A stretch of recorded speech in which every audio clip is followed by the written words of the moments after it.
अंश BPSC classes में आप सभी का स्वागत है।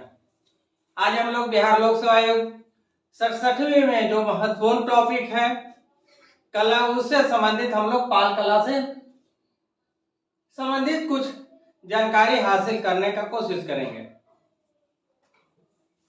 8वीं शताब्दी से लेकर 12वीं शताब्दी तक यह जो काल है यह है पाल वंश का। इसी के मध्य में पाल युग में ही पत्थर और कांच की मूर्तियों के निर्माण का एक उन्नत शैली का विकास हुआ, जिसका प्रसार आप लोग देखेंगे तो वह है बिहार एवं बंगाल। ये बिहार और बंगाल का क्षेत्र में हुआ। प्राचीन काल से ही हम लोग देख रहे हैं कि बिहार धर्मों का प्रमुख केंद्र रहा है।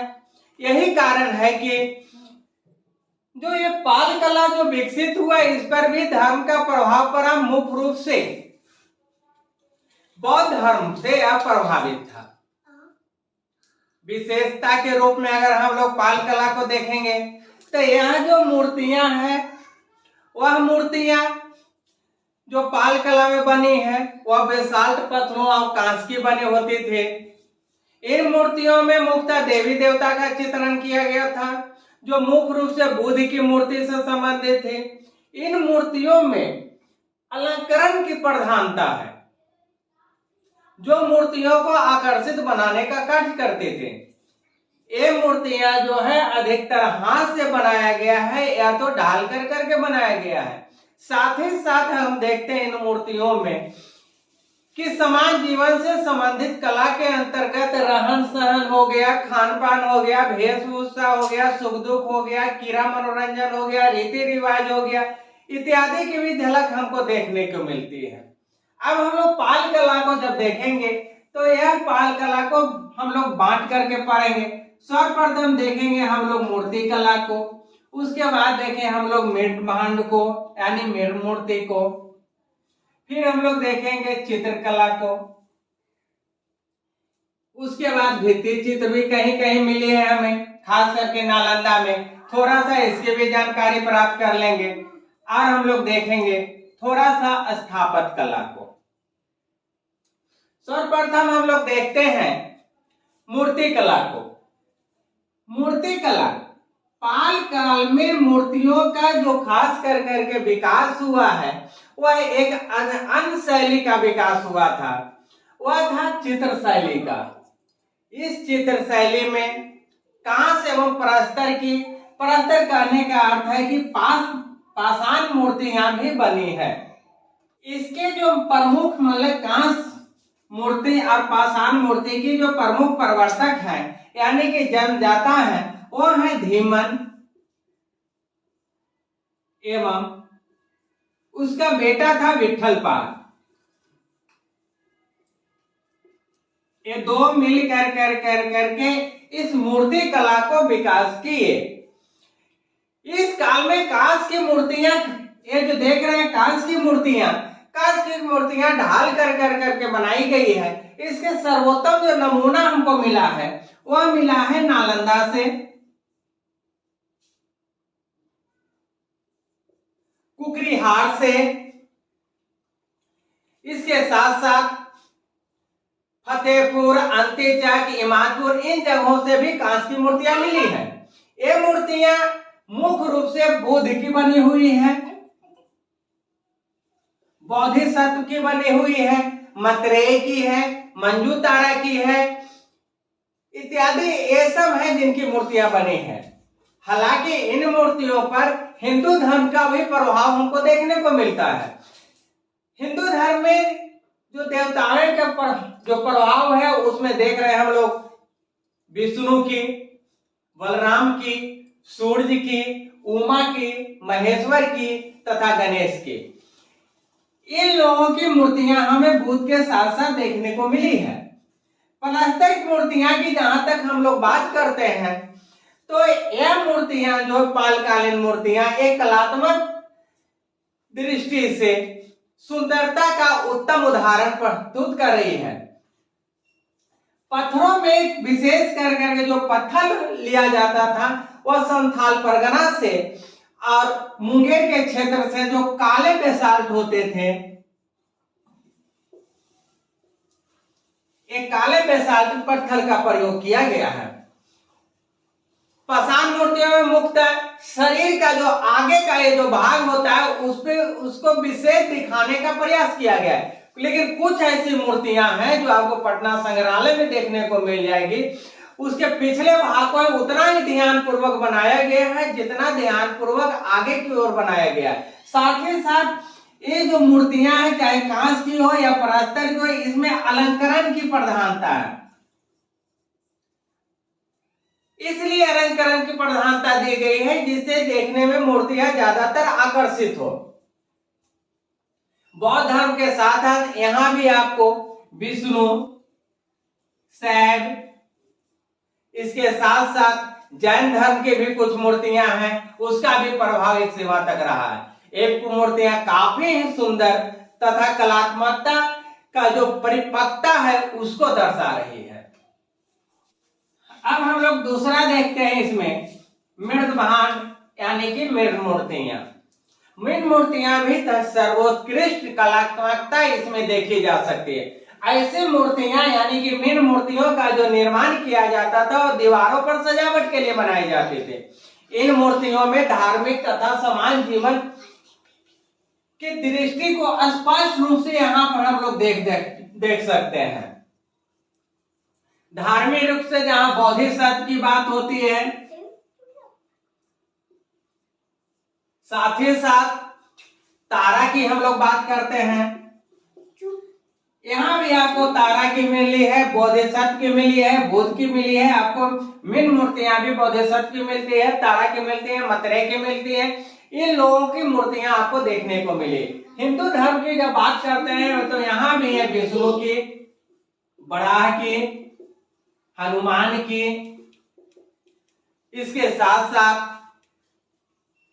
कुछ जो मूर्तियां हैं वह जैन धर्म से ही संबंधित आपको मिल जाएगी, यानी कि उसका भी प्रभाव आपको देखने को मिलेगा। वहीं समाज जीवन की बात हम लोग जब करते हैं, जो समाज जीवन की में जो कला है वह है रहन सहन का, वेशभूषा का, क्रीड़ा मनोरंजन का, रीति रिवाज का, इसकी भी झलक आपको देखने को मिलेगा।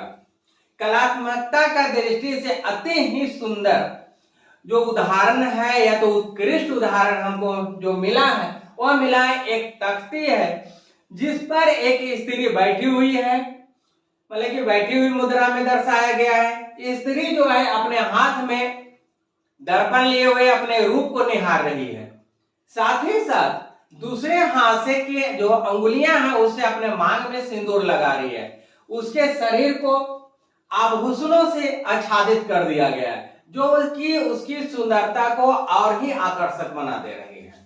अर्थात हम कह सकते हैं कि जो मूर्ति कला में जहां कांच की मूर्तियां हमको मिल रही है बुद्ध से संबंधित या समाज जीवन से या पलस्तर की मूर्तियां मिल रहा है, वही आपको मृद मूर्तियां में भी देखने को मिल रहा है।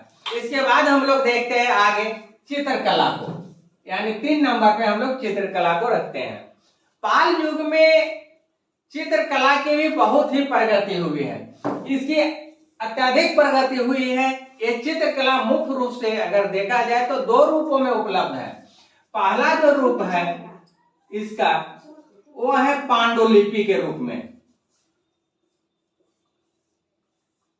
यहाँ पर आपको पांडुलिपि और जो साथ ही साथ दीवारों पर भी आपको मिलेगा, यानी 2 रूप में आपको मिल गया। यहाँ पर एक पांडुलिपि में और दोबारा जो दूसरा हो गया वह है दीवारों पर अंकित। जहां पांडुलिपियां जो है इसकी विषय वस्तु जो उस समय की होती थी उसके अनुकूल इसको बनाया गया है, लेकिन दीवारों पर जो है वह है सजावटी। इस पे कुछ लिखा हुआ भी आपको मिलेगा, लेकिन यहाँ आपको फूल मिल जाएगा या पशु पक्षी का चित्र मिलेगा। पांडुलिपि की जो लिखी जाती थी वह लिखी जाती थी ताम्रपत्र पर। यह ताम्रपत्र पर लिखा गया है। कला का जो सर्वोत्कृष्ट उदाहरण है वो है अष्टहित्री का प्रज्ञा परिणीता। और पंचरक्षक। इसमें बुद्ध के अर्थात महात्मा बुद्ध के जीवन से संबंधित चित्रण के अलावा महायान परंपरा में जो पूजे जाने वाले देवी देवताओं थे उसका भी चित्रण किया गया है। इन चित्रों में या तो इन चित्रकलाओं का निर्माण जो होता था वह होता था नीला, लाल, हरा, ये उसका प्राथमिक रंग है जिससे कि निर्माण किया जाता था। प्राथमिक रंगों के साथ साथ बैंगनी, हल्का गुलाबी, भूरे रंग का प्रयोग सहायक रंग के रूप में किया जाता था। इसके बाद हम लोग देखते हैं भित्ति चित्र।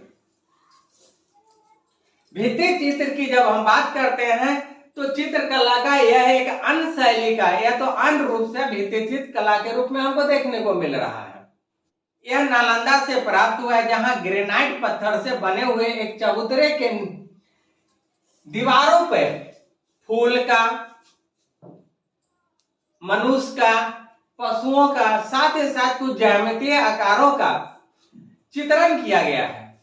इन चित्रों की जो शैली है वह शैली अजंता एवं जो बाघ की गुफा में जो चित्रण किया गया है उससे बहुत हद तक मिलता है। तो हम एक हिसाब से कह सकते हैं या तो एक रूप से हम कह सकते हैं कि यह भित्ति चित्र पर अजंता एवं बाघ की गुफाओं का प्रभाव पड़ा है, यानी कि जो चित्रकला वहां पर बनाया गया था उसका स्पष्ट प्रभाव इसमें हम लोग देख सकते हैं।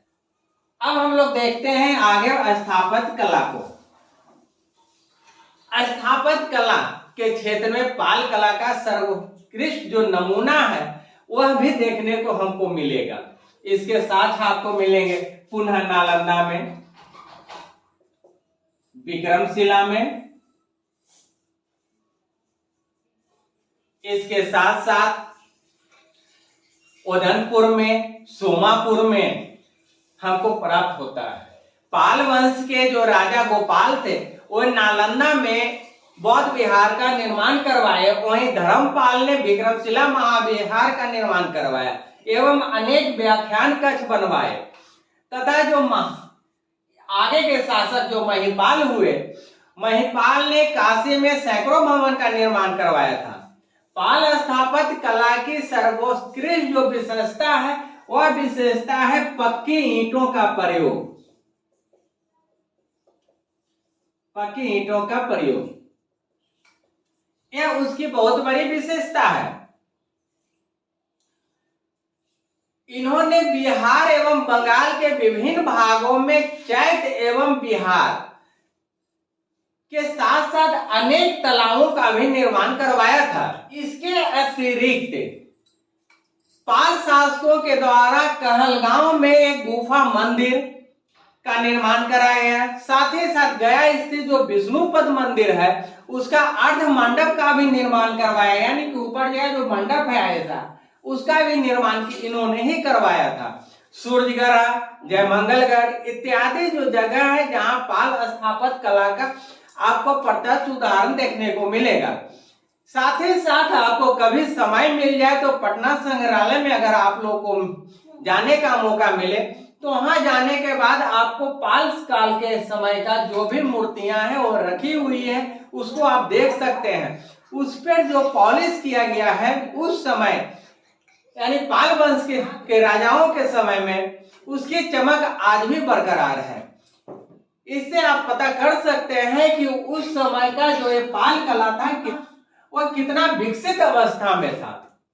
हम लोग निष्कर्ष के तौर पर यह भी कह सकते हैं कि पाल युग में मूर्ति कला, मृण्मयी चित्रकला या भित्ति चित्र, स्थापत्य कला में काफी विकास हुआ है, जिसको पाल शासकों ने कला के दृष्टि से अगर देखें तो इसमें अपना महत्वपूर्ण योगदान प्रस्तुत किया।